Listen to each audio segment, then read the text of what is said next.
And we are recording on Tuesday, November 18th, 2025 at 9:42 a.m. Eastern Time with Mr. Jon Cartier. And I have nothing to do with this conversation. I have a good camera that I spent a couple grand on several years ago, and it is higher resolution. But man, first of all, it conks out if it gets too warm, and I'm in Maine and it's November, so I have the heater on, so this thing is gonna like turn off. And then also like this FaceTime one, like or the iMac one, this has nothing to do with what we're talking about. But it's this one's so much richer in color, and I kind of wonder how much of me uses that camera because I spent money on it versus I'm like this one is like better. This has like glossier FPS, bigger, more natural colors. You can see like more of me, so I look more of like a human instead of cropped in. The 4K one's good, but it's also kind of gray. You can't use it at night. You have to turn on like 30 lights. And when I do that, I get a migraine. So that's the PSYOP. That is the PSYOP. So for everybody talking, obviously last week I did, Joe Oldman show with Dr. Federer. I've had Dr. Federer on my show several times over the years. That's He a was one great of the, guy. yeah, he's an awesome guy. And we kind of got into PSYOPs and he started mentioning these and me being me, I just immediately started making like sticky notes. I'm like, can you put me in touch with all of them? So I had on one gentleman the other day, Aaron Kirby, or no, Hmm. Kirby Shepherd, and kind of talked about his time in that. And now I'm having you on. And so I'm gonna shut my mouth. And if you could just introduce yourself, tell everyone like what your background is, and then just whatever direction we want to go. All right. All right. This is an interesting format. So you guys know, we didn't plan any of this. We're just going to have a Oh, discussion, trust which me, the is people that watch my show know full well, and all right. many of them to a fault are like, "Yeah, Tommy, we're very aware you don't plan anything." I So, feel compelled to say and caveat that everything I say is my opinion. So, sure, yeah, I it may be wrong, doesn't and represent the I'm DoD, blah totally blah open to blah. correction. Yeah. No, the So, caveat with all the military guys, you don't represent the DoD or the intelligence agency, the U.S. government, blah blah blah. right, Yeah. right. All right. So yeah. So my background, I was born in Chicago, but quickly moved to Texas in 1968, and I'm a true blue Texan because I grew up there. I went to school and all that kind of stuff, ran out of money, and I was like, man, how do I get some money? I know I'll join the Army. And I got that college bill, and I didn't think anything about it. And they said, hey, they got this unit, and it's a reserve unit in Dallas. So I actually went into the Army Reserves, and I was thinking, okay, this is great. I can go to school, I can get some money. And what is this unit? I don't know what it is. It's called PSYOP. It was a PSYOP unit. Now, there's only one active duty PSYOP company, the fourth group, and has all its companies and battalions underneath it. But most of the PSYOP is in the Reserve Command. So they have them all over the country. And I got into this one and I was like, okay, great. I go to drill, I get some money, it'll be fun. And I was in it 4 years, and then Desert Storm came up, and I wasn't on the teams, this tactical teams. I was in the propaganda development cell. Well, they changed the name to the product development cell, the PDC, where we were developing campaigns and things like that, and learned how to look at target audiences, look at their motivations, and then see how we can align their motivations with objectives using media and sources and all kinds of things to try to influence them to change their behavior that aligns with in a way that aligns with U.S. objectives. And so, I really kind of got into this, and I think I just had a natural affinity to this. And one of the things that struck me was how smart some of the guys were in this unit. Um, I don't think they just picked smart people. I think they build the back then anyway. They just filled the gas. But gosh, we just got lucky to get we integrated with a Pathfinder unit, 27th Pathfinders, and they came in. They had a wealth of experience. Some of these guys had been in the military since like 71. A lot of experience. A lot of former guys who did all kinds of things. Anyway, Desert Storm comes up 4 years in, and I just went into the unit to go help. I'm in there typing orders on a typewriter, and the first sergeant comes around and goes, "Hey, you got this qualification and this qualification." There's a lot of qualification with you all. I was like, "Yeah, I got them." He goes, "Well, we're short one person on. We're only deploying 18 people, and so we need one more. You got the qualifications. We want you to go." And I was like, "My bag's in the car." So anyway, I joined these guys, and I've never really talked to them or met them. They were in the unit, but they kind of did their own thing. And so I get attached to this wonderful team, and off we go into the big adventure. And I really wanted to go, and I didn't know anything, but I figured these guys were pretty strapped. They knew what they were doing. They had some really, really knowledgeable guys in there. And so, I'm strap hanging with them basically. We get out there, and they said, well, hey, look, we're going to attach you to the Marines. And they attached the tactical PSYOP teams and small teams to the Marines, to other units to support their objectives. And so we get attached to the Marine task forces. And the Marines say, hey, we need some more teams. We need some teams that'll go work in the prisoner of war camps. And so they said, we'll split up your teams, take one of your guys out, and we'll take that group and we'll make PSYOP teams out of them, and we'll send them off to the prisoner of war camps. And they were like, well, okay. So because I didn't have a lot of field experience, they kind of broke me off and some of the other guys that got broke off. And all the vehicles, we waved bye-bye to them as they drove off to the Marine task forces. And, it wasn't long, like a day later, they came back and said, well, we're going to change our minds. We need more teams at the front. So now I'm a team leader. And I'm like, oh my gosh, I've never done this before. And back then, they did not have tactical training. All the schools, the MOS school, was all, classroom, target analysis worksheets, intel stuff, no tactics, no loudspeakers. They showed us a loudspeaker, but we didn't get to turn it on. So now I'm a team leader, and I'm like, oh gosh, I'm a little worried that I don't know what I'm doing. And I did have one guy who had been there a while, and he was awesome. His name was McCoy, and McCoy and I, I just met him, but he was very, very talented at the loudspeaker and some other stuff. And he and I, we got attached some other people. We got a linguist, we got a Marine from the Third Civil Marine Civil Affairs Group to help us with security and keeping a head on swivel while we're operating the system. We got a linguist who is a Kuwaiti national, and he spoke the Iraqi dialect. And they attached us to First Marine Division, 3-3 First Marine Division. This was Task Force Taro. They were way over on the end of the Marine task forces, right up against the beach. We were just right behind the Saudis and Qataris where we were camped, right behind Kafji. And so anyway, we ended up going and doing all kinds of crazy things, and we learned as we went, and it was incredible when you go back and you listen to the stories of each one of these teams across the front, because they were assigned to the Marine task forces who were supposed to go punch through the main Iraqi defenses. As actually, they weren't supposed to punch through; they were supposed to engage them and just hang on as long as they could for Seventh Corps to come back and sweep around behind them. This was the big play that Schwarzkopf had planned. Hmm. So we were supposed to just engage and hold as long as we could. We didn't have any armor. We didn't have anything. It was all just Marines, you know. So I read later in Rick Atkinson's book Crusade: The History of Desert Storm. They predicted that we were going to get 67% casualties. Thank goodness I didn't know that. That's Uh, but anyway, the story went on. We didn't know they were going to surrender. All these teams were attached to all the task forces across the front, and we go busting through into these things, and the Iraqis, they started surrendering, and we were like, well, what's going on? And then they all started surrendering.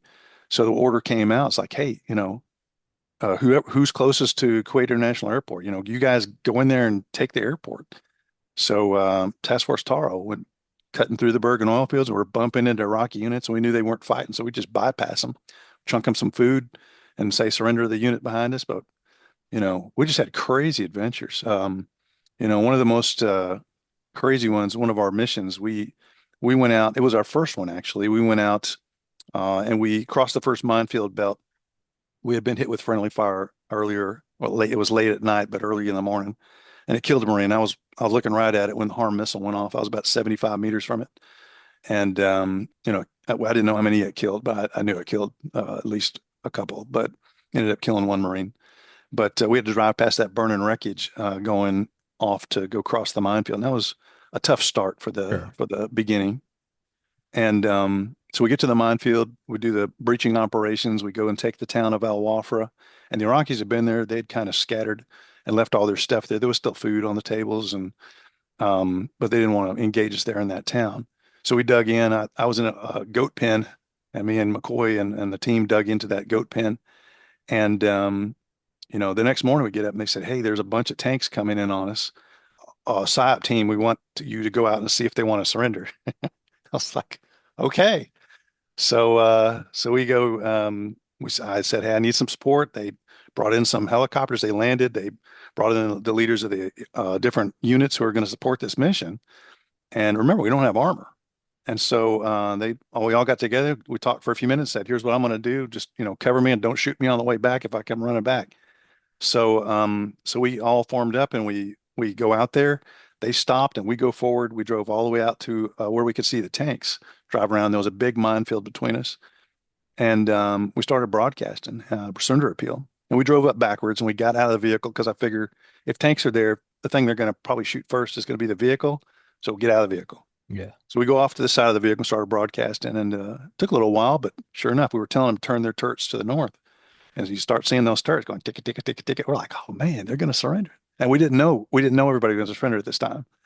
And so it ended up being like 50 tanks surrendered to the Marines right there. And we just had this one little team. Now we did have some Cobras flying around us, Sure. Yeah, that's kind of nonchalantly. yeah, that's your But military backup. Yeah. that was the start of the day. And then it went off from there into we went to an observation post on the other side of the minefield and tried to broadcast there. And we got hit with 155s. Ours, we just walked right into a fire mission. So we backed out, tried again. They didn't come out. We drove down a little further, and there was all these. We saw two guys running with a flag, two Iraqis running with a white flag towards us as they saw us cresting a little rise in the desert. And now this is all on the other side of a minefield, a big minefield. And there was a crossing point there, a little road going between them and through the minefield. And we started broadcasting. All of a sudden, all these Iraqis pop up out of the desert. And we're like, "Holy cats, they're everywhere!" And they're running and throwing uniforms and helmets, and they're just throwing their equipment and Sure. running, and they're hauling butt, running towards us. They're about 400 meters out from the minefield. And we're like, "Whoa!" So I'm thinking, "All right, calm down, everybody, be cool." So I'm talking to the linguist. I'm telling him what to say. I'm like, "Hey, take it easy. Everything's gonna be," but they're still running there. I'm like, "Why are they running so fast?" Then we could tell why they were running. We hear pop, pop, pop, pop, and the other half of the unit shooting at them or something. And then they opened up with mortars, and the first mortars landed in amongst those guys that were running. They're They were saying shooting their own dudes. their own units for Yeah, shooting them for I, surrendering. yeah, and Yeah. they were hitting all around. And I actually took a picture, and I had a camera, and I was always taking pictures. I had it on my side. I just lifted up and click. And that one, there were so many mortars, it turned into artillery mixed with mortars. 80 to 100 mortars, 40 to 60 artillery rounds in that one mission. And there was only us and two other vehicles. And we stayed in it. Matter of fact, it got so intense, we sent the vehicles all away, and just me and McCoy stayed behind. And we got up in the minefield, up in that crossing point, and we're yelling at the Iraqis. We learned some Arabic. And so we were yelling at them to come across, and they're just shooting and shooting and shooting. It was just raining on us. And around a big artillery round hit in the minefield just adjacent to us. And I mean, it rang my bell, and it knocked McCoy down in the minefield. And I was like, "Holy cats!" I see the smoke coming across and everything, and I can't hear anything. I start running towards him, and he pops back up. I'm like, "Oh my gosh, he's alive! That's great!" And we still got Iraqis running. They're running past us with their hands up and carrying flags and stuff. And so I'm yelling at him like, "Come on, let's get out of here!" And so he comes running back, and he doesn't know I sent the vehicle away. So it's just me and him. And so, because I didn't want our linguist or our equipment getting hit, and we're close enough to the Iraqis, we can yell at them. And so I'm like, "It's gone. We gotta, we're hoofing it with the Iraqis down the minefield." So we take off running down the minefield with the Iraqis, and um, one of the Marine vehicles saw us and came back and got us and picked us up, and they chased us with those mortars for a while. And someone called in counter battery or something like that, and they finally let up, but we got all these guys out of there. So it was a crazy, crazy day. And then it was night, and it was like, man, that was crazy. It was the whole day. It felt like it was like 2 hours, but the missions we had were unique because, I mean, we weren't trained really to do any of this. But we ended up doing city clearing, and we were attached to the Saudi Arabian army to do clearing operations in the Battle of Khafji. We were the ones who went in with Taro to go capture the airport, Kuwait International Airport. We captured 23, 24 Iraqis in the airport, and that was the last day. Um, that was just our story, but each one of the teams had these incredible experiences going out with the lav teams. The ones with vehicles would go out with the lav teams, these Marine scout teams. They go up and they'd find targets, where they thought Iraqis were hiding in buildings or little complexes or groves of something, and they'd get up there and do surrender appeal, and they'd do a countdown, then they'd open fire and blast it for a little while and then try to talk them out again. But they would also do an artillery attraction where they would try to go out and they would play sound effects of like tanks or helicopter LZ and try to get them to shoot. This is at night.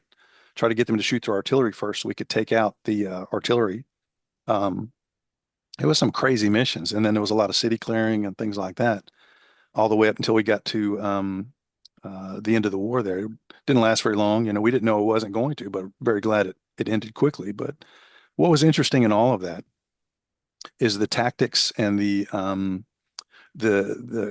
use of PSYOP. It kind of waned very, very far post Vietnam, and they really weren't doing a lot of innovation and training and development in the reserves, at least. I can't speak for the active duty, but we weren't training for any of that stuff. We were kind of going out and doing loudspeaker stuff, but we didn't know. And so it was kind of an awakening because we learned a lot in what we did out there collectively, all the teams. We learned a lot and we brought it back to the unit and we started doing our own training and we wrote a tactics manual and we started became an instructor at the for JSWIC in the reserve component 6 years, and I wrote a tactics manual and started teaching people what we learned. And I used the lessons from all these wonderful, wonderful, smart, successful PSYOP guys in our unit, and we got really good. And we started doing other missions, and we were an airborne unit, so we were asked to go to a lot of places, and we did really well. Um, what was interesting about all of that stuff is I learned a lot. I learned a lot there, not just about myself and what I'm capable of, but I learned that the stuff you'd use for SOP is valuable in everything you do. It can be used in business as well. So as I stayed in until 97, and I had a family and a little baby, and I went to Haiti for 6 months, 94, 95 for the Haiti deployment. That was Operation Uphold Democracy. And we had a bunch of our guys go to that. And we learned how to do nation building, and restoration. There was a coup that overthrew the democratically elected president. So we went in there, did stabilization and built new police forces, held elections, all that kind of stuff. But we did a lot more. We would actually go into the towns and figure out their problems and teach them how to work together and get resources to fix their own bridges and roads and markets and all that kind of stuff. We were doing this all over the country. And we had a lot of QRF missions that were crazy. I mean, I think we probably did 25 QRF missions, and none of them were what they started out to be. They said whenever they had a QRF mission, they'd say, "Oh, there's this huge group of Haitians, and they're fighting and they're causing all kinds of problems, and they've blocked the roads with these big rocks, and there's bodies everywhere." So we're like, "All right." So the company of infantry is a 10th Mountain Division, and the PSYOP team go busting out there. We're ready to go, rock and roll with these guys and stuff. We're not going to hurt anybody, but we're going to, pacify everything. They weren't wanting to fight us, but they didn't want to mess with us. But we would go down there and put down these riots. And so we go out there, and sure enough, there's big boulders across the road. So we're on the loudspeaker going, "Move those boulders off the road. Get those off the road right now." And they guys can move the boulders. And the gunship went through first, and then we came through the opening second. I could see down the road there's bodies and body parts all the way down the road. And I'm like, "Golly, what happened here?" So we're grabbing people going, "What happened? What happened?" And it wasn't a fight. A bus had come. There was a bunch of people, and they have these things called manifestations.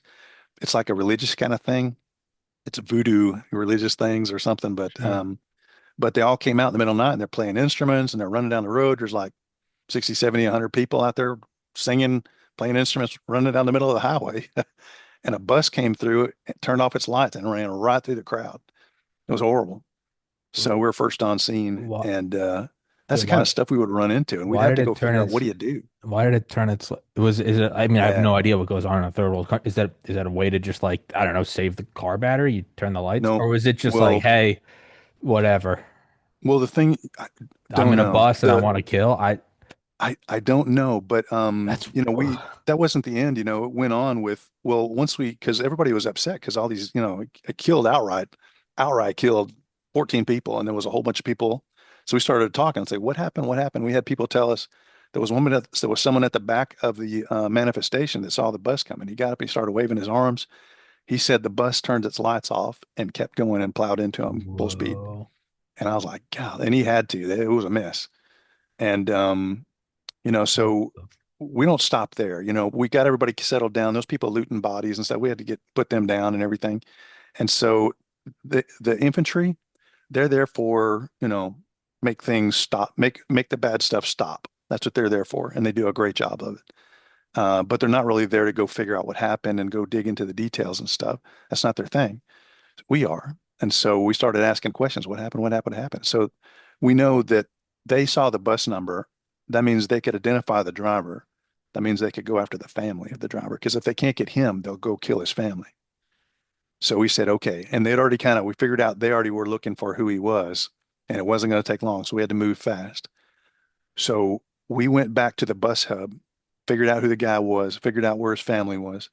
We sent word ahead so they would pick him up and get him off the bus before someone else got him because they'd lynch him for sure. And so, whatever town, I think it was going to Limbe or something. So we called them and they grabbed him and got him out of the bus without the people getting him and killing him. But we went back and we had to find the family. So we went back and we found the family, and we got to the family just in time.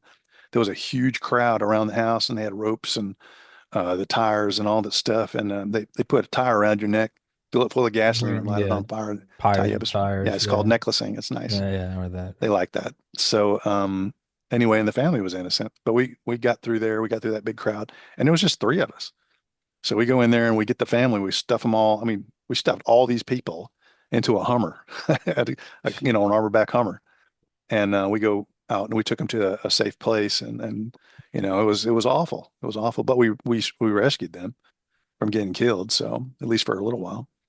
But those are the kind of things we were doing. But I think the biggest thing I learned is, if you can if you can identify your objective, which is easy, and you can identify the target audiences that influence that objective, and you can figure out the motivations within them, you can link the motivations to the objective in a way that makes the target audience want to achieve the objective. And so I started applying this in business, and I had a pretty good career. And I did this all the way throughout my entire career. I did 32 years in aerospace and just retired this year, actually, Oh, which was nice. congrats. And and working as an instructor for JSWIC, doing MOS school, we kind of wrote a lot of our own stuff based on the tactics we had learned, and we taught the classes there. But that stuff also applies in business, and we're not messing with people's heads, but we're helping people understand from their perspective and their motivations why the objectives will help them achieve their own goals. And if you think about this and you look at America, you know, you can see clearly that there is a massive, massive PSYOP campaign going on in our country, and it's terrible. When I was at the PSYOP school, the number one thing, don't ever PSYOP your own people. It was the number one rule. Don't ever PSYOP Don't your get own high people. on your own supply. That's right. And Oh and yeah. here we are. If you look around, I mean, if anybody would ask a secondary question on any of this stuff that they're cranking out on the media, just ask a follow-up question. And there's also the thing like you put things together like, was it an accident that Biden says, oh yeah, if you could just have a small incursion in Ukraine, and then, all of a sudden all our war supplies disappear over there. And Yeah. then was it an accident that, he depleted and got rid of our entire Oil uh, reserve or oil reserves? munitions. I mean, what? You go through the things that happened. Was it an accident that he gave, billions and billions and billions of dollars to the biggest foster of terrorism in the whole world? That money went into creating all of the or or bolstering Hezbollah, Hamas, Houthis, the stuff that's going on in Africa, all that stuff, the Pacific Rim, all that stuff was all funded because of those dollars. And nobody asked the question. I don't see anybody asking the question. When you see someone make a mistake, that's one thing. But when you see people make another and another and another and another, and you line those up and you say, well, who benefits from all of Yeah, this? when it all starts lining up and How, you go, well, hold on. I know we know why he's doing this stuff or why he did this stuff, but it's just incredible to me that there's so many people following that. Why? Why do so many people follow that? I got an answer. Can you give me my dishwasher's beeping and it drives me insane. Give me like Yeah, 60 man. seconds. I'll be right back. Yeah, you want me to wait? But yeah. Just wait. Or you can Okay. take it, or you can do whatever you want if you want to No, talk. go I don't ahead. care. Yeah, hold on. Go ahead. Come on. I normally mute myself.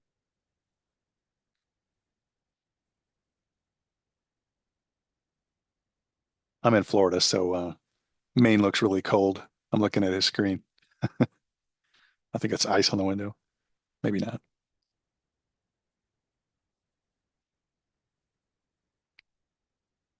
I mean, it's cold here too. It's like 83 or something. So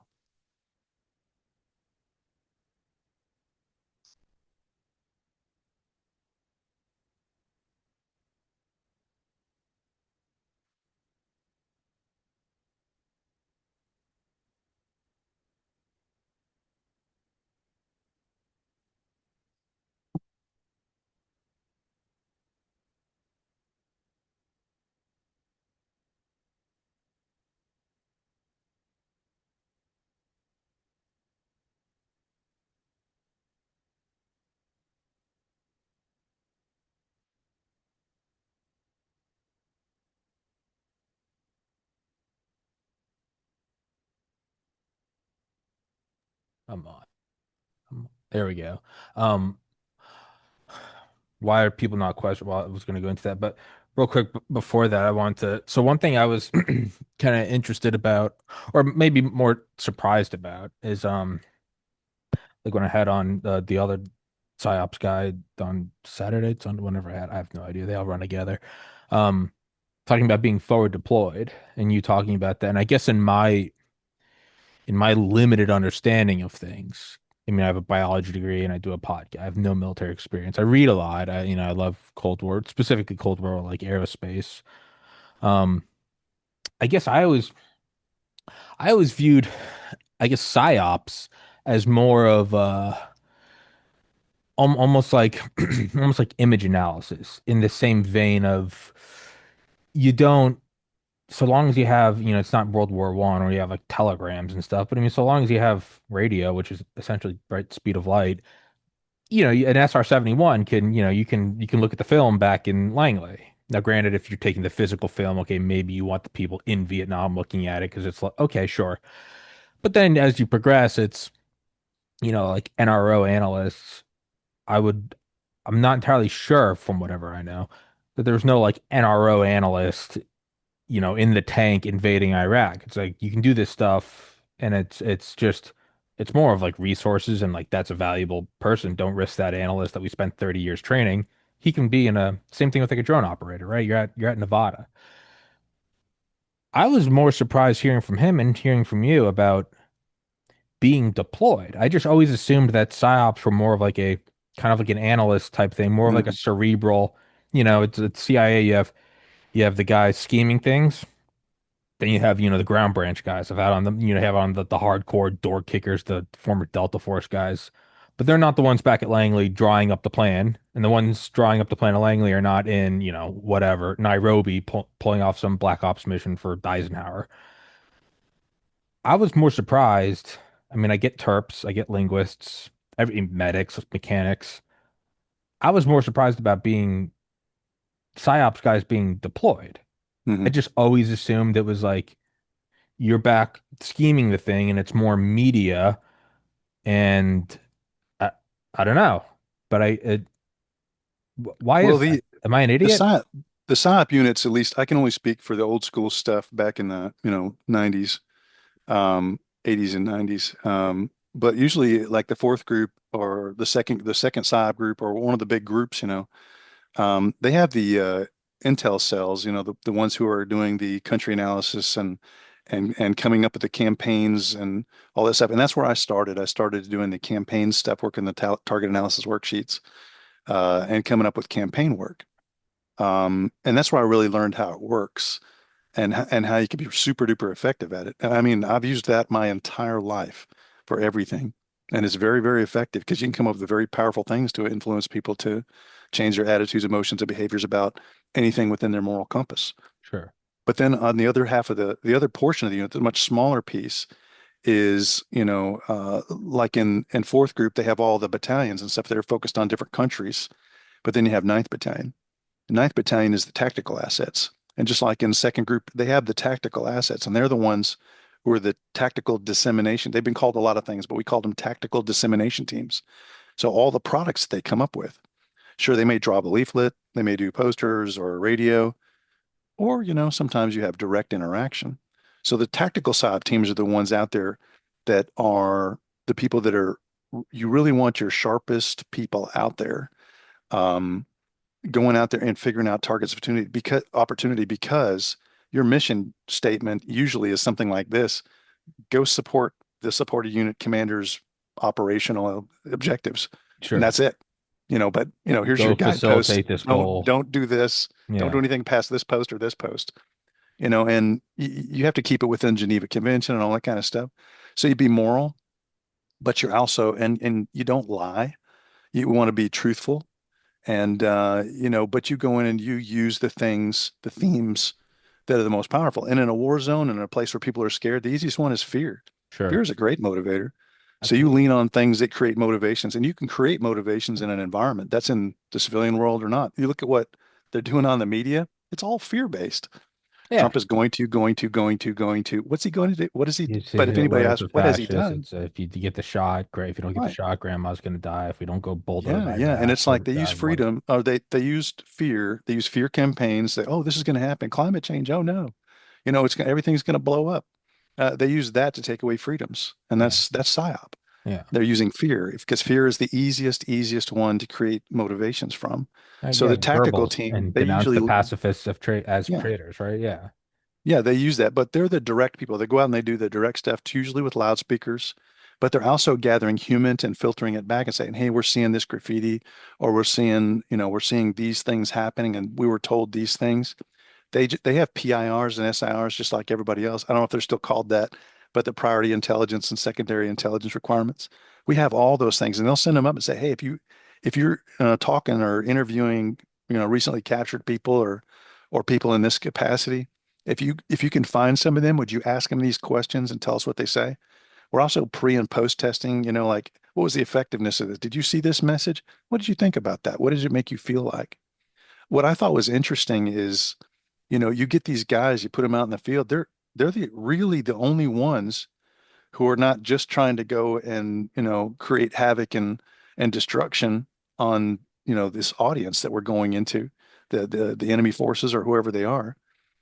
There's got to be people who are also that are looking for very specific things and way to influence because tactical side, if we can pull people off the battlefield, we don't have to fight them. And Yeah. they go home to their families. And that's a really powerful thing. And so you got to argue from there's a whole technique to this. You got to argue from their side. So when we would do surrender appeals, we weren't out there going, "Hey, we're going to come in there and blow the crap out of you, and we're tough and we're bigger than you, and we're going to smash you flat." You can't go in and say that. No, you offer the So we carrot. go, look, look. We'd come in and we would say, "Look, Iraqis, our argument is not with you. It's with your government. We're not Yeah. we're not angry with you. Your government is causing a lot of problems by invading its neighbor. We don't want to fight you. We want you to go home alive." And but I got to tell you, there's a bunch of Marines right behind us. They're coming through here and they're going to kill everything because that's what they do. And we don't want to kill you. And so if you'd like to live and go home, here's how you do this. Please help us do this because we don't want to fight you. We will kill you, but we don't want to fight you. And we'd tell them how to surrender. And sure, we said, but look, we got to move on. You got 2 minutes, and we'd move on. These guys, they'd throw, here they come, running and throwing all their stuff. They're Salut, not not Baida not Caracas. quite not quite similar, but I mean, I think about like some of the shows I've done. Yeah. And I'm a pretty like moderate, like you can talk to me.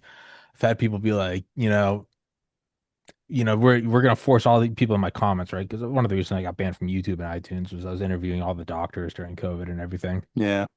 and they're pushing back intellectually, and then but then I also had on some like ex Delta Force guys who are like, I'm not gonna take this, and I'm gonna kill you and your family if you try to make me take it. And I have people comment, they're like, you really like Dale Comstock. They're like, you got to really rein Dale in. I'm like, hey, you need to understand that I have as much control over Dale as I do the moon. I hope you change your tact for both of our sakes, kind of thing. But yeah, no, that's I would imagine that's the way to go. And it also, I mean, you could view it, and Curtis LeMay say, right? If you're gonna use weapons, you're gonna use if you're gonna kill the enemy, like if you're gonna use military force and butchering it, use way more than you need. Use it way more often than you need. Use it on civilian populations. Dial it up to 15 because you will ultimately save more of your own lives as well as theirs. It's actually more humane to do, and that's from Curtis LeMay. He's not he's not green behind the ears. I would imagine that to a degree, if not more, you tie that into psyops. You would go, well, it's if we're really sure you have a military objective, right? And you have the hammer, right? The hammer is Hmm. like, hey, the Marines are going to come in and they're going to shoot all of you in the face, and then Right. we're going to, if need be, we'll send in B2s and B1s and just level Baghdad. Right. But we're not the ones that are doing that because we're direct interface. You're at Correct. the So that's what I personal mean level. is like this I'm seems the more of a you can call it you can more humanely de-escalate. mhm. Well, I think that most people in the field are moral. I mean, we don't want to kill Sure, people if we don't have to. I'm not saying But that they're all, yeah, But these people, you gotta. I mean, we go in there. We try to get a full up understanding of what they're going through because we talk to surrenderers. We say, "What's going on? How you feeling? We're asking them all these questions to figure out what are their motivations, where are they at with stuff. Do they feel they still have a chance, or they not feel they have a chance? And we take all that information and we put that into we change it as we go. As we run into people, we talk to everybody we can that's a member of the target audience, and we modify our discussions as we go to make sure we're talking about the things that that they most care about. And fear is an easy one, love of family is an easy one, but we try to get in there and give them an easy, honorable out so that they don't and tell them, there's the violence is all around you and it's coming. I'm your one chance to not have to experience that. And please, we're begging with them, please take this opportunity because you will not live, and they surrender. That's what they do. If they want to fight, they're going to fight. If they start shooting at us, we pull out, we back up, sure, yeah, so I think the tactical side guys have the best opportunity to reduce casualties on both sides. And so, sometimes it works and sometimes it doesn't. sure, yeah, yeah. I guess in what I was mentioning earlier about me thinking it was more of like a tabletop thing. I'm looking at in like the what 1400s, 1500s, they would like the explorers would use their knowledge of astronomy, and they'd be like, Hmm. listen, tomorrow my God's gonna block out the sun with the moon. If you did that, I mean, dude, Yeah. you could take over 5 million people with 10. They're like, oh shit, that guy just blocked out the moon, right? And then you have other one, obviously you have all propaganda and stuff and surrender. We're gonna do this, we're gonna do that, and then you also, I guess, what I was more assuming, and I don't know why I'm not realizing how stupid it is, but something like the Nixon madman theory, where like Kissinger and or McNamara, they're like, we're gonna leak unencrypted comms to the Soviets, talking about how concerned we are that Nixon is just he's drinking heavily and he's gonna use the H bomb, not one of those little kiloton ones. He's gonna drop a 10 megaton one right on Hanoi, and we just can't restrain him, and it didn't Mhm. work. But I guess that's how I looked at PSYOPs, was like very high level and almost like no physical fingerprint. But I'm kind of now realizing how stupid that is. But that's what I assumed it was, as opposed to direct interfacing in the field. Well, there's all tiers, there's a Sure. strategic, operational, and tactical psyop. We were the tactical psyop. So they have it at all tiers. It's you know, they do a really good job of campaign work, at What was least, it? Strategic, tactical. strategic, tactical, and operational. So strategic's the high one, operational is at the Got regional it. level, and Got then it. tactical is face to face. That's what the tactical dissemination teams do, or TPTs, the tactical psyop teams. I'm sure they called them MISO for a while, which was stupid, Yeah. but whatever. It's just psyop. Um, to what you were saying about, you know, seeing it used on the US people and why don't people ask things? I think from my own experience, I can only speak on my own, is one, I get, you don't assume it happens here. And Hmm. you go, oh, that's over there. And it's like, Right. no, Everybody trusts their doctor. Everybody trusts yeah, yeah, their yeah. legal representation. Then why would they lie? Or the media? The media And doesn't lie, do they? No. then and this is more of the cognitive dissonance. Either you don't realize what's happening, There's also groupthink. groupthink, but then Yep. there's, if that is true, what are the implications? Hmm. And I know, and I see that in myself all the time, and I have to take that and go, hey, it doesn't matter if you don't like the implications, it's real, right? Hmm. So 2014, I lost my older brother to suicide. If I see a Hmm. friend drinking or doing a lot, and really way more than whatever, losing a girlfriend or a job, and I see him really going over, I can't go, well, I know the implications because I've experienced it. And then I look at the trauma and it's 11 years later. And really only the last couple of years is my family kind of healed. And I'm like, I know what that's going to do to their family. And even if I don't know this person and then forget their family, then this is just a soul. No part of me can be like, he'll get through it because I'm like, Hmm. I know what the implications are, but I also understand where you might not want to start pulling on that thread. You're like, what are the implications? And what if they commit, is that on my soul? I understand it's not right, but I understand where people go, I don't want to, but I think that there's a lot of that. It's like, well, what are the implications if, if they're willing to lie about, a vaccine and they're Hmm. willing to lie to your face and, and I've interviewed people I'm 35, I've interviewed people younger than me who are in wheelchairs from it or, babies with heart attacks or if they're willing to lie about, weapons of mass destruction, the implications are those are the extreme ends of toppling a country down to letting kids have heart attacks. You go those two thresholds of like what they're willing to do.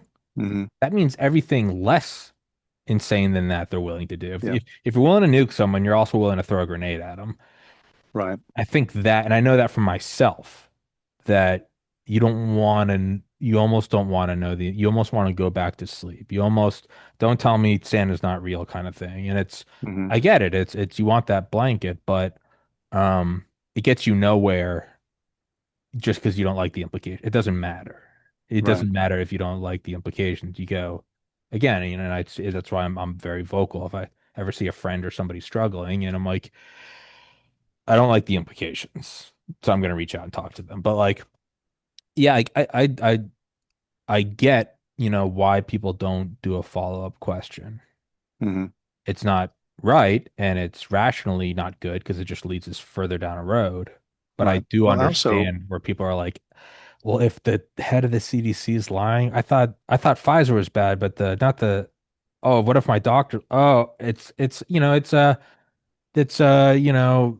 don't want to, imply hmm. that, like, well, there was pedophilia at the church. Well, but the priest is a man of God. Most are. Hmm. But that's kind of like your rock. You're like, that's one thing where you're like, those are the good guys. Firefighters are good guys. Puppies are good. If those foundational things start to slip, well, then your whole world's on shaky ground. Now, again, it's objectively bad to ignore those things, but on a human level, I do get it. Hmm. People, people reach a place I call the throne of righteousness. Um, Throne of righteousness is when someone has been led to believe something that may actually not be true, and they've got it to where they're starting to join the crowd, going, no, railing against whatever it is or for whatever it is.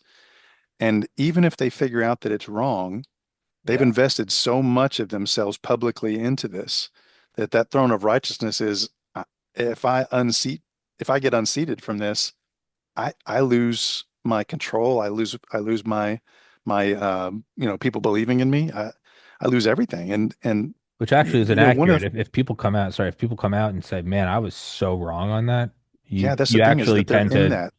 you actually increase in like an order of magnitude in terms of credibility. Right. We have most of the people in the throne of righteousness right now. And one of the premises that we have is all conflict, all conflict, no matter what, a marriage argument down to, countries fighting it out is about control. So if you want to find the root cause, typically, if you can go figure out where control is being pinched or lost, that's where you're going to have to go work to go influence around that control measure. And so it doesn't matter what the conflict, that's where it is usually. And so, but that's difficult, even when you reach that throne of righteousness where you're willing to just, even though you know it's wrong, you know it's a lie, you're just going to keep going with it. And that's where we are as a country. So, unseating that is very, very difficult because people aren't going to admit they're wrong. They're just not going to. So, how do you fix that? And to me, I think this is just an opinion. Okay, I've thought a lot about this, and this is a hard one, but it comes down to truth. It comes down to something that's an objective truth that they believe is an objective truth, and it has to you have to go in not swinging. You have to come in and say, "Do you believe this? Do you believe this?" And they go, "Yeah, that's obvious. I believe all those things." Well, do you believe this and this? And yeah, that's obvious. And you, like a lawyer, you kind of work them into a situation. You said, "Well, you admitted that's right, that's right, that's right." Well, then how can this be true? And all Mm, of a sudden they go, "Ooh." When you're trying to change someone like that, this is something I've found in doing this stuff. Never walk in the room as the teacher. You always walk in the room as the student. So you mm, ask questions instead of making statements. And you ask questions smartly. You can lead people to their own understanding, but you got to be smart about how you do it. And that's what I think we need to do is we need to work through. And if you can break the dam with one, I think, with at least with some people, but you could go in and if you can convince one person that something that they thought was a rock that they believed in is wrong, they go, well, maybe they're open to another one, you know. And to me, the one that makes the most sense is if you tell them and you say, do you believe that people who want money or power or whatever like that are willing to tell you things that are not true? That they could do that to maintain control or order or gain money or whatever it is. It doesn't matter who they are. I'm not pointing at a side. I'm just saying that people do that. Do you believe that? Yes. They'll say yes, I believe that. All right. Well, and then you go in and say, well, some of the things you've been told. Let's talk. What are some of the things? And you ask questions. What are some of the things you've been told? Okay, so Trump is going to ruin democracy. Trump is going to whatever, going to, and then you go say, okay, well, I'm just going to ask a couple questions because I don't know. I'm not an expert, even if you are. And you say, well, tell me about this. Well, let's go look at that together. Okay, what does that say?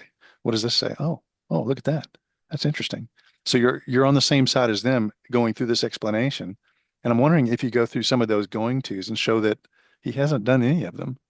They've been convinced, and look at these people in power. What are they gaining from you to create power for them? They're taking away your freedoms. They're slowly working their way towards things that create control. They create monsters.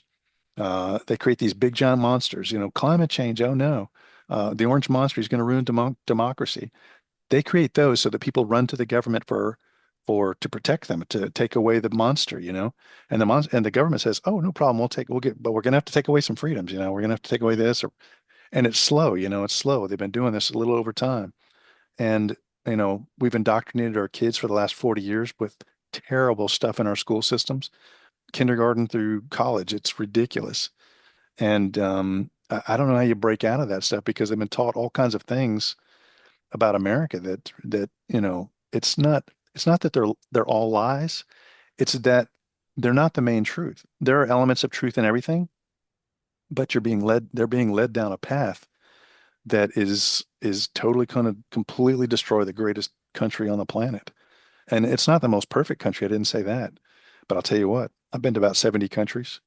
I can say that uh, this country has no equal, and we're going to ruin it. And it's probably going to happen in my lifetime if we don't turn this around. And I'm worried because I'm so glad. I mean, we are so blessed to have this regime in this now, the Trump, the MAGA movement, all that stuff. We're so blessed to have them here. But at some point, the people who remember the America of the 80s and the 90s, early 90s, they're not going to be enough of them. There's going to be more people who have been told America's evil. And this is going to come back around. And that's what I'm afraid of. So we've got this one opportunity, this next 12, 16 years. That's it. We got to turn this around. We need to work on our youth. And it's not that we're against them. Matter of fact, all of us, all of the people who are in with the Republican side, all the ones who really care. We care so much about the Democrats. We really do. We want them back. We want them to be our adversary from a way that makes our country better. We all do. But what I'm feeling is that words are, from their perspective to us, and I can't speak for them, but what I'm hearing is, we're the ones that are in the way of all the freedoms that they want. But that's what's so terrible. They don't understand. They don't understand what was there before because they've been told that it's all bad, and they believe it. They're in the throne of righteousness, and that is going to prevent them from experiencing the greatness of America, and they don't even know it. How do you save them? How do you convince them? We got to change education. We've got to get the media you know, not lying to everyone with these opinion talking heads. That's I don't know how you stop that. We have freedom of speech, but that's being abused. Our Constitution and our documents in our country were not designed to work with this. It was designed for people of moral value to be voting and to be building our country. But if you have an immoral group, a majority immoral, it'll destroy everything because our Constitution will not protect us from that. I think yeah, I think the only way to counter it, I really do, and and I don't say this like flippantly. I mean, this is episode 1892. I've done It's my favorite number. really? Just kidding. Oh, No, just so kidding. fuck you. You tell it to end this show right now, 1892. Um, but over 6 years, and and I've seen it go for. I started the podcast just because it seemed fun. I'd never had any intention of being some like free speech warrior. I had no idea, well, what was coming with COVID and everything, and it destroyed a lot of friendships, and which I guess you Mhm. could say in hindsight, maybe weren't but whatever. Um, it destroyed the ability for it to make money for several years. Like, through the grace of God, it's staying afloat. I'm back on YouTube, but for 4 years I wasn't. And and I look at kind of how hopeless it seemed when I got banned in August 2021. I was on Rumble. Like there's like 1/1 millionth the users there. And I'm like, I don't, dude, I was making, I think for the first like year, I was legitimately making like 1 cent a month. I mean, like legit like 12 cents a year. And just looking at that and kind of how bleak it seemed. And, but, well, one, it's just brute force, just Irish Catholic work ethic. I mean, I got into medical school out of college. I'm like, or I've been weightlifting for 20 years. I'm like, just apply that to this. Mhm. Just, like a grizzly bear on meth, just every day, all day. Um, Cocaine Bear. yeah, Cocaine. That was a great movie. Yeah. Uh, and me and my brother watched that last year, the year before that. That movie is legitimately hilarious. But by planting your feet and doing what's right. And let me make the caveat that it's not guaranteed that things work out just because you do the right thing. Most of the time in human history, you end up decapitated. Let's just be very honest about that. That's true. But you also have to go, what is happening? Okay, they're pushing these vaccines and they're censoring even the people who have been injured by them. You go, well, that's Mhm. objectively evil. And I am rooted in Christ. And if you're whatever universe karma, whatever you want to call it, if you know somewhere, you're like, this isn't. It's one thing if YouTube's like, we're banning everyone who says the earth is hollow. I'd be like, well, that's stupid, but I'm not going to risk a paycheck over that. I don't care. This is something that's real. And it was like, okay, this is real and this is worth it. And you need to do the right thing. Mhm. And by doing that, I mean, courage is contagious, but then also meeting, Dr. Malone, Dr. McCall, I had them both on before they went on Joe Rogan and seeing the organic emergent network that grew. And now, I mean, it's November 2025. I would say it eventually you could I argue that it broke the back of the COVID narrative and or the COVID narrative ran out of steam and or any lie that big can only go so long, like Mhm. Chernobyl. You can only deny that it's not happening until people in like Mexico are like, why is there strontium 90 in the air? Or a combination of all of them. Um, but in just 4 years. That's a lot. I was hoping that like one day I would maybe be proven right posthumously. Versus now, I'm like, what? Huh? It worked? That to me is no part of me discounts the direness of like where we are, but Hmm. just in my own unexperienced, unplanned, uneducated experience with Psy Ops, which I never, I thought I was going to be a doctor. And then I was like, oh, I'll just do a podcast. No, but what Psy Op? What are you talking about? Um, and it worked. Hmm. I guess that's where I see my own faith and optimism. I'm not saying you're not, but my faith in, because a lot of people become nihilists about it. I don't think it is. I think it happens in unexpected ways. The success kind of blossoms in ways you didn't know it was going to. Because if you did know, you would have done it, right? Hmm. If I had known this stock was going to rise, I would have bought it. It's like, well, yeah, it's duh, buy low, sell high. Like, thanks, Buffett. But I do think it's you need and another important point is you don't need everyone. You don't even need a majority. You don't even need a minor. You need like a super minority. But there does seem to be, if you set up that network just through people doing the right thing that they know is the right thing, it can push back. And Hmm. that's where I'm optimistic about. The system is so, this isn't something like basketball or football where it's been war gamed by 100 trillion coaches over 100 trillion, games. This is an emergent, insanely complex system of 8 billion Hmm. self-aware nodes using phones that double in power every year and a half and gigabit uploads and Ethernet. And Hmm. and I'm reaching 50,000 people through from my apartment. The system is so chaotic Hmm. and so ripe, is such fertile soil for emergent phenomena, good or bad, Hmm. that I guess I flip it. If I was in control, and you wouldn't say this because people in control are never gonna, show weakness, but if I'm behind closed doors, if I'm the Illuminati and like turn off the cameras, how confident am I that I've got like a grip on the world? You close the doors, and like everybody takes off their cloak, and you're like, I don't know, man, shit's fucked, like you don't say that, you could, right? Because you're right, Gorbachev, your power comes from the perception of your power. But if I'm Yeah. them, I look at that and I go, yeah, dude, you can't. You can keep stuffing out little fires. This thing is growing way too fast. And so Yeah. I guess that's where I'm optimistic is I do think that whatever natural, emergent, organic counter psyop, I do think it can, if not overcome, at least halt or slowly push back the top-down Yeah. psyops. So I don't know where I You was know, going with all you know that. the thing that gives me solace, that lets me sleep good at night, is I know that God is in control.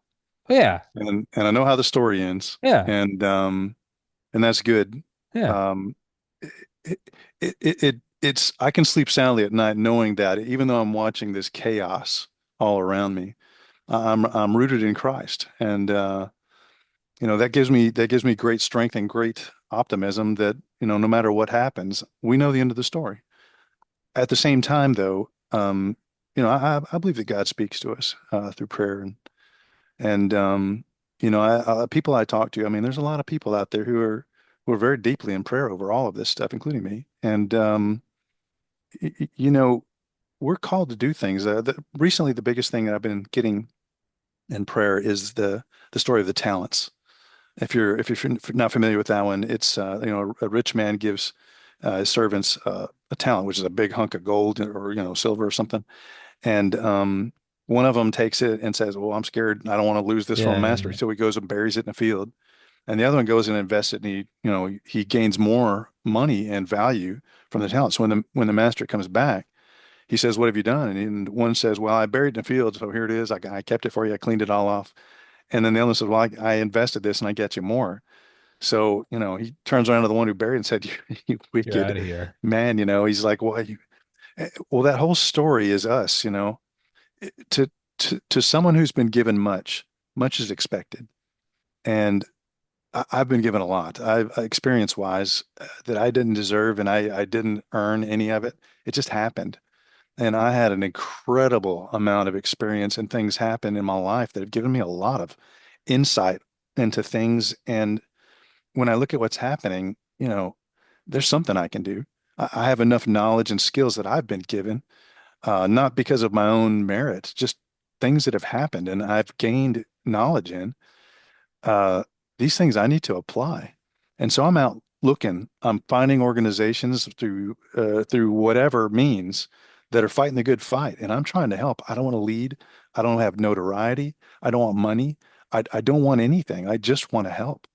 And we need more people to wake up and realize that good Americans need to step in and try to support helping our brothers in the Democratic Party and that belief come back to reality in a good way, not violence. Just help him understand truth, and we want him back. We can do this. We got to change education. We've got to change the media. We've got to change a few things. We've got to help the people who've been indoctrinated realize truth. There's a lot of things and there's a lot of work to be done. We can't sit and hide in our houses and stockpile ammo and food. I'm not saying that's a bad idea, but I'm just You saying should we have can't some, just but do yeah, that. yeah. And we got to get up and we got to get out there. And the biggest thing we can do is vote. We got to get our people voting. And that's all worthy stuff. It may not seem like a lot, but go volunteer and go help someone who's fighting a good fight. TPUSA, Patriot Academy, Wall Builders. There's tons of organizations out there doing great things. Find your home, go mentor, go do something, influence, and influence for good. And that's what I'm saying. The call out right now, your whole audience, if you have the opportunity, go find a home, go volunteer. You don't have to do big things. Just do something. And I also, and I guess we'll kind of wrap it up with this is, yeah, if you've been given a lot, you're expected a lot. That's right. It's, it's all right. So I'm from a nuclear family, private Catholic school, Hmm. parents still married, Yep. grew up in a country club, like I'm college educated. Sure, I lost my brother. That sucked. All things aside, I'm doing pretty fantastic in life.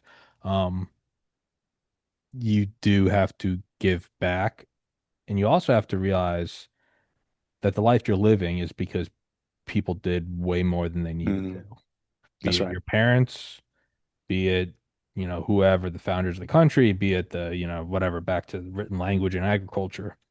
It's That's ultimately kind of how I come about it. I'm like, all things considered, all ups and downs, traumas and whatnot, you know, just objectively, life is a video game. What do you give it? I'm like, well, it's like, it's a lot of pain, a lot of sorrow. It's also really funny, really cool, crazy parties when you're 18, Mm. shit-faced. And yeah, overall, yeah, I really enjoyed this ride. Okay. Well, I'd like someone else to enjoy the ride.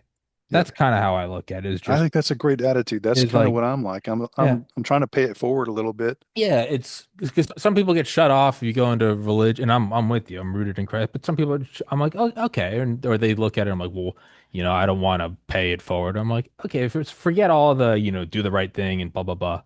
Just objectively, I'm like, it was a pretty cool ride. It was a pretty Mm. cool, yeah, it was fun. I really like that. Yeah, man, return the book so someone else can read the book, kind of thing. That's right. It's return this to, this is why we can have nice, return the bowling shoes, right? So somebody else can have fun with their friends and, Right. play a horrible game of bowling and get drunk. That's a lot of it as I look at that. And then once you get into that, then you start to go another step and you're like, what if you actually did more than just paid it forward instead of just Mhm. breaking even? You're like, and then the societies grow great when old men plant trees whose shade they know they won't sit under. And they start going, oh, it could be even cooler. It could Mhm. be You'd even, be surprised what one person can do. yeah, One of the things they used to tell us, like in Haiti, I know we got to break this be quick, but they would say, "Hey, look, there's a town over here. It's got about 10,000 people. Go over there. You got about 3 weeks. We want them to think this." You go, how can you possibly change 10,000 people in less than 3 weeks? Well, the thing is, there's official leaders and there's unofficial leaders in the groups.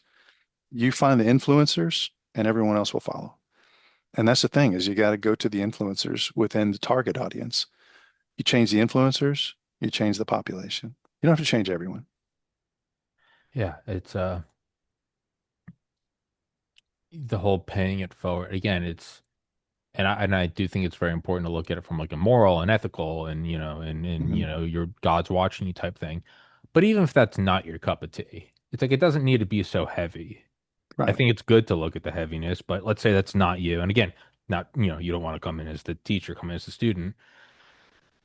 Just simple stuff. It's like, yeah, man, it's cool that like the internet exists. It's cool that like glasses exist. It's cool that there's like a rover on Mars. Hmm. You can look, it doesn't need to be this whole you have to go be Mother Teresa. It can be like Yeah. it was really fun. And honestly, I like this a lot more than I think I would like 1500. Mm. Yeah.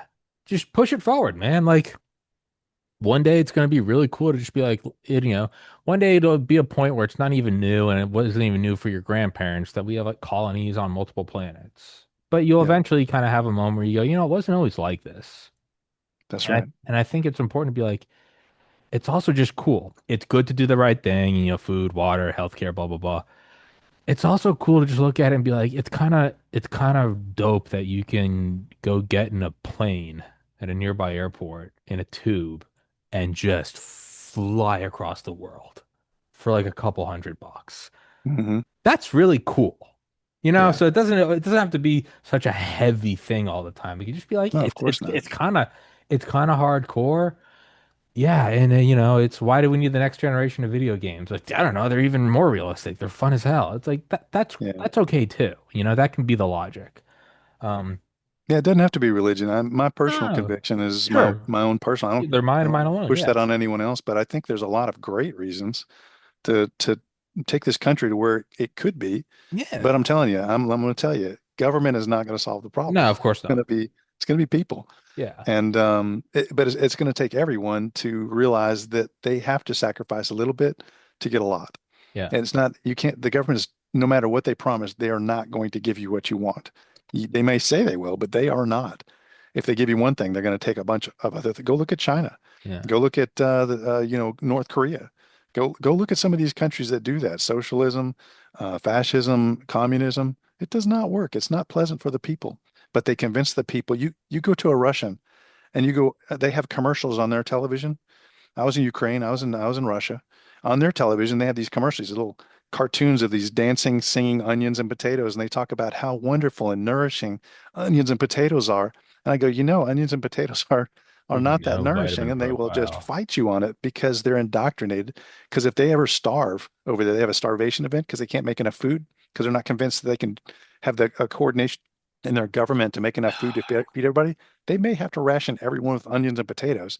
So they convince them through their television that those are wonderful and the best foods and they're superfoods. And they'll argue to death that they're not. That's what the government will do to people Yeah. here, if Yeah. we don't watch out. If you let the government make all your decisions for you and give you handouts, that's where you're going.